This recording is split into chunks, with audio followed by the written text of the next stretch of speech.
Bonjour à tous. Aujourd'hui, je suis au Volcan, en présence de Emmanuel Rochelot, pour parler de l'ouverture de la billetterie du Haddock Festival, un festival qui connaît sa 3e édition et dont le Volcan est l'instigateur. Bonjour.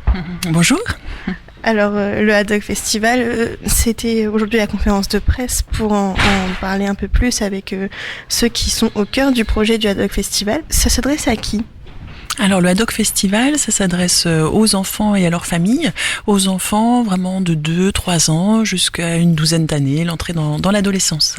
Quelles sont les villes partenaires du festival Haddock, donc les villes où on pourra retrouver les spectacles ? Alors 7 villes sont partenaires du festival.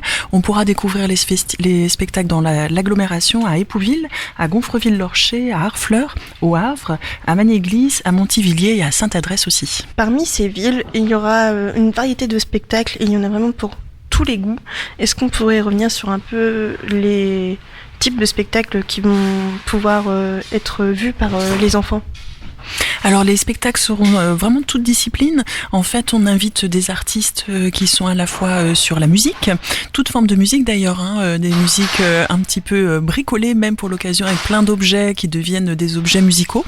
Également du théâtre, de la danse escalade même, du cirque, différentes formes dans les arts du cirque, et puis aussi un camion à histoire dans lequel on racontera des histoires. Et donc l'événement vraiment important qui va se passer dans les 2 jours là qui viennent, là on enregistre le 10 octobre et le 12 c'est l'ouverture, le 9 octobre, et le 12 c'est l'ouverture de la billetterie donc du festival Haddock, qui peut venir au spectacle, toutes les familles j'imagine, oui. Et à combien ? Alors effectivement la billetterie ouvre ce samedi 12 octobre et la billetterie elle est vraiment ouverte à tous comme le festival. En fait ce sont des spectacles qu'on a voulu depuis 3 ans déjà à un tarif unique de 5 €.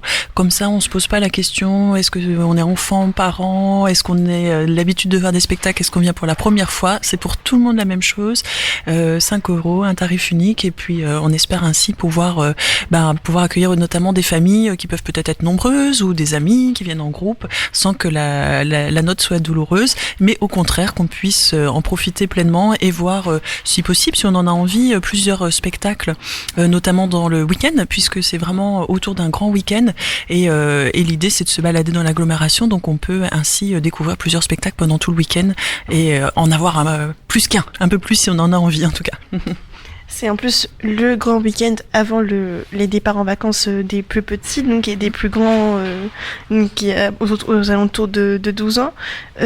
Chaque année, depuis sa première édition, ça rencontre un monde fou. Oui, alors on est très content parce que dès la 2e édition, là on va connaître donc la 3e édition, ce sont vraiment beaucoup de familles qui sont venues au rendez-vous. Plusieurs spectacles étaient vraiment complets, enfin quasiment toutes les propositions rencontraient tout le public attendu. Et l'année dernière, nous avions un peu plus de 5000 personnes et on en attend à peu près autant, même un petit peu plus cette année. Donc on est très content. Oui, parce que c'est souvent des spectacles en plus ludiques qui permettent aux familles et aux enfants de s'initier à la culture ou même de juste profiter d'un moment récréatif. Oui, de goûter à tout. En fait, le festival s'adresse à tous, on l'a dit, mais c'est surtout un festival de création jeune public. On a envie vraiment de mettre un coup de projecteur sur toute la richesse des spectacles qui sont créés pour les enfants, qui sont créés à destination de l'enfance, avec des artistes qui vraiment s'engagent dans une création artistique de qualité pour le jeune public et qui mettent beaucoup de cœur et tous les moyens de création qu'ils ont pour ces spectacles-là. Et effectivement, on essaye de faire en sorte qu'il y ait des spectacles, des créations à découvrir, mais il y a aussi plein de temps autour. Il y a une exposition qui est ludique en fait, qui est une exposition interactive avec laquelle on joue. Il y aura aussi ce qu'on appelle la beatbox où on peut s'enregistrer, on peut jouer aussi avec. Il y aura des goûters, il y a un bal où on peut danser évidemment. Il y aura des concerts de fin de festival avec une compagnie qui a vraiment envie d'écrire un concert pour les enfants, un peu comme une carte postale de vacances. Donc les jeux, les temps de convivialité, les moments ensemble, en fait, au-delà des spectacles à découvrir, c'est aussi vraiment des moments à partager ensemble. Est-ce qu'on peut rappeler les infos importantes à retenir pour la billetterie, l'ouverture de la billetterie? Alors pour l'ouverture de la billetterie, donc c'est à partir de ce samedi 12 octobre à 14h. C'est ouvert à la billetterie du Volcan, mais c'est surtout sur notre site internet adocfestival.com. La billetterie en ligne sera ouverte également. Merci beaucoup. Merci à vous.